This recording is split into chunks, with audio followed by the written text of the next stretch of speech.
Very good morning to all of you. How are you all? I hope doing well. Now बच्चे, today in the previous video we had done up to the question number 14 of retirement of a partner, in which we have learned how to calculate the new ratio, how to calculate the gaining ratio.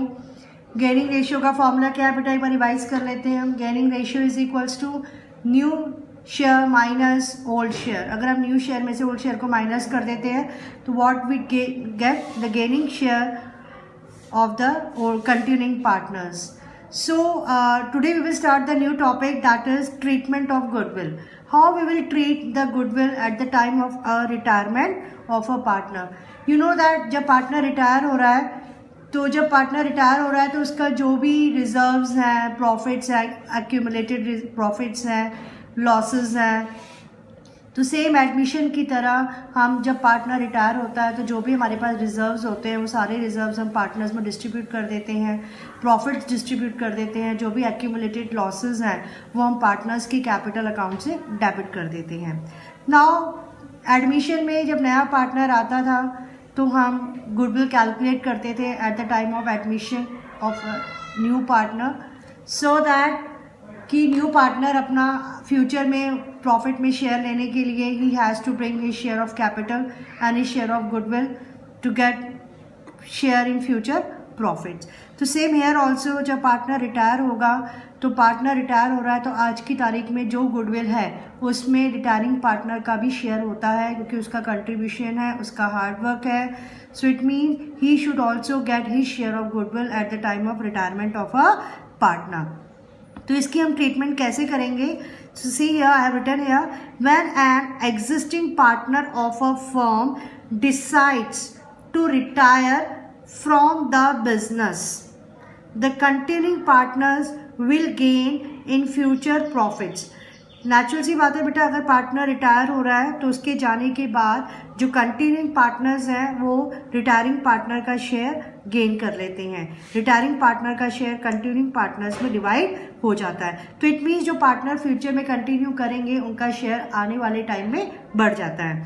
The continuing partners who gains by acquiring an additional right to share future profits must compensate that retiring partner who sacrifices his share in future profits. It means कि जो भी continuing partners हैं वो retiring partner का जितना share gain कर रहे हैं उसी गेनिंग शेयर में रिटायरिंग पार्टनर को उन्हें कंपनसेट करना चाहिए.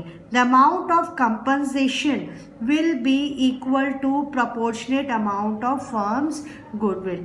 और जो कंटिन्यूइंग पार्टनर रिटायरिंग पार्टनर को कंपनसेट करेंगे in the form of the goodwill of his share. जिस दिन पार्टनर रिटायर हो रहा है उस दिन पहले हम फर्म की टोटल गुडविल निकालेंगे. टोटल गुडविल में से जो रिटायरिंग पार्टनर का शेयर होगा वो शेयर जो गेनिंग पार्टनर्स हैं गेनिंग रेशियो में रिटायरिंग पार्टनर को कंपनसेट करेंगे. So how you will calculate the retiring partner share of goodwill is equals to goodwill of the firm. आपको गुडविल ऑफ द फर्म निकालने के लिए दिया जाएगा क्वेश्चन में, या फिर आपको ऑलरेडी गिवन होगी गुडविल ऑफ द फर्म. अगर क्वेश्चन में goodwill of the firm given है so no need to calculate, but if you have to calculate तो कोई भी मेथड से आपको कैलकुलेट करने के लिए बोला जाएगा, either of average profit method और सुपर प्रॉफिट मेथड और कैपिटलाइजेशन मेथड. तो वो आप चैप्टर 2 में कर चुके हैं. तो जब आपकी गुडविल आ जाएगी गुडविल ऑफ द फर्म, उसमें से आप रिटायरिंग पार्टनर का आप शेयर निकाल लेंगे और जो शेयर आएगा वो कौन देगा? Gaining partner. नोट देख लीजिए बेटा एक बार आप. As per accounting standard 26 specifies that goodwill can be recorded in the books only when some consideration in money or money's worth has been paid for it. Accounting standard 26 ये कहता है कि हम गुडविल को बिजनेस में जब ही record कर सकते हैं जब हमने उसके लिए पैसे पे किए हों। When some consideration in money or money towards has been paid for it. Hence, only purchase goodwill can be recorded in the books and the goodwill account cannot be raised. इसका मतलब है बेटा हम सिर्फ परचेज गुडविल को ही business में record करते हैं जो हमारी सेल्फ जनरेटेड गुडविल होती है, जो हमने खुद गुडविल को जनरेट किया है। Self generated goodwill is never recorded in books of accounts, is never recorded in books of accounts. I hope it's clear to you all. बेटा समझ में आ गया? तो इसका मतलब हम सिर्फ परचेज गुडविल को रिकॉर्ड करेंगे, सेल्फ जनरेटेड गुडविल को हम रिकॉर्ड नहीं करेंगे। Now come to the next point, the retiring or deceased partners capital account. अब इसमें आपको जर्नल एंट्री कैसे करेंगे आप गुडविल की? रिटायरिंग पार्टनर्स को हम क्रेडिट करेंगे क्योंकि उसके अकाउंट में हमने उसकी शेयर ऑफ गुडविल को डालना है, और gaining partners capital account debit करेंगे। जो पार्टनर उसका शेयर गेन कर रहे हैं उनकी कैपिटल से हम रिटायरिंग पार्टनर के शेयर को माइनस करेंगे, डेबिट करेंगे और रिटायरिंग पार्टनर के कैपिटल अकाउंट में उसको क्रेडिट कर देंगे। So retiring partner share of goodwill adjusted to continuing partners in gaining ratio.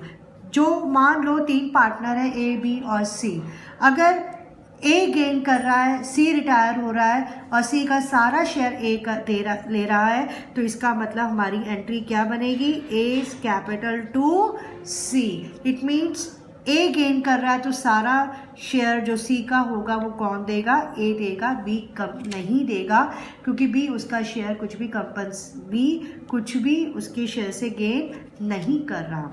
So again ऊपर देख लीजिए, आप लिखा हुआ है द रिटायरिंग और deceased partners capital account will be credited with his share of goodwill.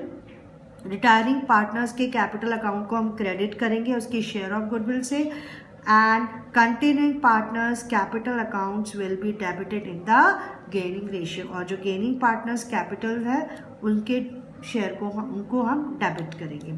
Let's see one example I have written here. A, B, C are partners in a firm sharing profits in the ratio of 5:3:2. A retires from the firm and goodwill of the firm is valued at rupees 1,20,000. Now बेटे इस question में ये कह रहा है कि A, B, C 3 partner है और उनका शेयर है 5:3:2. A retires from the firm. Now who is retiring? A. And who is the continuing partners? B and C. Now A retires and goodwill of the firm is valued at rupees 1,20,000. तो जिस दिन A retire हो रहा है उस दिन firm की goodwill 1,20,000 है। तो इसका मतलब ए का शेयर हमें इसमें से निकालना होगा और जो उसके शेयर को गेन कर रहे हैं वो ए को कंपनसेट करेंगे। New profit sharing ratio of the continuing partners will be equal. Record journal entry regarding the goodwill. Now you can see here A, B, C का ओल्ड शेयर है 5:3:2. Now who is retired? A retired. After A retirement B and C का new ratio क्या बताया था अभी बेटा हमने? Equal. तो पहले हमारा स्टेप 1 क्या है? Calculation of gaining ratio. पहले हम बी का निकालेंगे। अगर हम देखें बी का न्यू कितना है? 1/2। ओल्ड कितना है? -3/10। तो ये कितना गेन कर रहा है बेटा? 2/10। सी का शेयर कितना है? न्यू 1/2 एंड ओल्ड कितना है? 2/10। कितना गेन किया? 3/10। अगर आप देखो बेटा 2/10 प्लस 3/10 कितना बनता है? 5/10। तो ये 5/10 पूरा किसका शेयर था? ए का। अब ए के 5/10 में से बी ने कितना ले लिया? 2/10 और सी ने कितना ले लिया? 3/10। तो बेटा अब आप इसमें एंट्री कैसे करेंगे? आप सी है gaining ratio of B and C that is 2:3। Goodwill of the firm rupees 1,20,000। इसमें से आप ए शेयर ऑफ गुडविल निकाल लेंगे। 1,20,000 में 5/10 तो कितना आ गया बच्चा 60,000। अब इस 60,000 ए को कौन देगा, बी और सी, और किस रेशियो में देंगे, 2:3, क्योंकि इन्होंने बी ने कितना गेन किया था 2/10 और सी ने कितना किया था 3/10। नाउ जर्नल एंट्री में आप 20 कैपिटल अकाउंट डेबिट, बी को आप डेबिट करेंगे 24,000 से।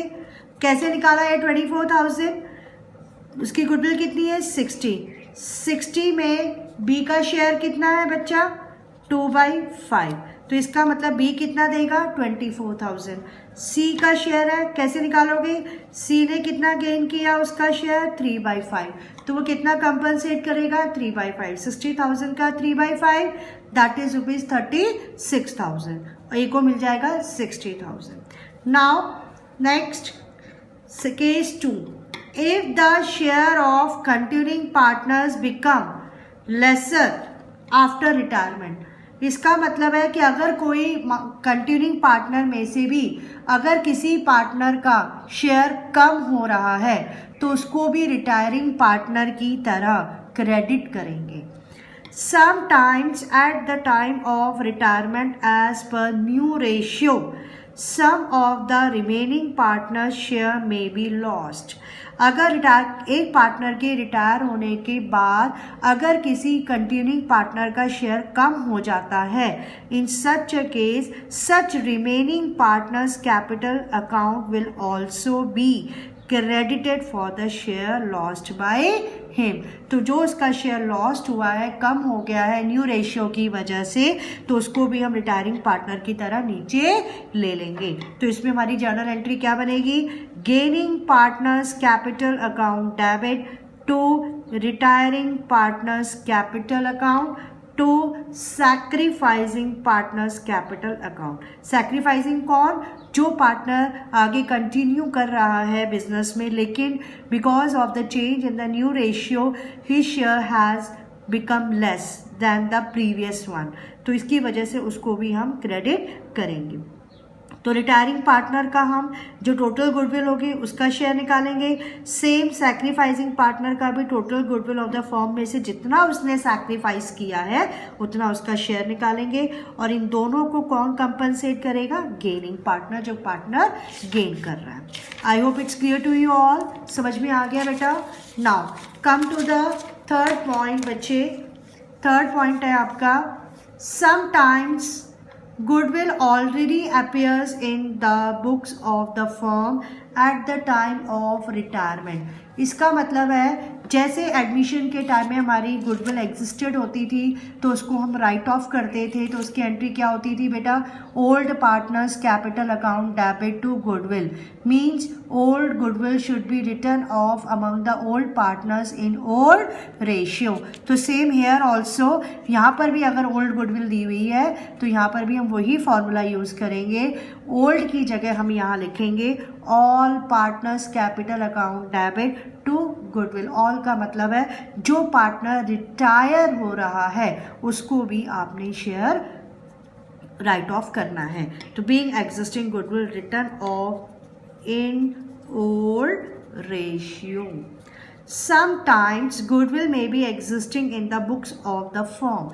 It may be appearing at the asset side of the balance sheet or may be separately mentioned. या तो आपको goodwill जो already existed है या तो ये आपको asset side में दी होगी बैलेंस शीट की या आपको अलग से दे रखी होगी। So while solving such questions, the first step will be to write off the existing goodwill among all partners including retiring partners in old ratio.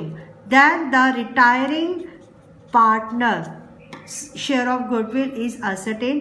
सबसे पहला काम होगा पुरानी गुडविल को राइट ऑफ करेंगे, उसके बाद रिटायरिंग पार्टनर का शेयर ऑफ गुडविल निकालेंगे and the same is adjusted to the capital accounts of the partners. और सेकेंड एंट्री आपकी बनेगी gaining partners capital account debit to retiring partners. तो समझ में आ गया, मैंने आपको गुडविल का ट्रीटमेंट आज आपको समझाया है कि अगर पार्टनर रिटायर होता है तो उसका भी आपने शेयर निकालना है और उसको कंपनसेट करना है, जिसकी एंट्री बनेगी gaining partners capital account debit to retiring partners capital account. Retiring partners share of goodwill will be adjusted in gaining ratio. Second मैंने आपको बताया goodwill already appears in the books, उसकी भी एंट्री आपको मैंने बता दी, all partners capital account debit to goodwill. Thank you so much बेटा। Next video we will start with the questions.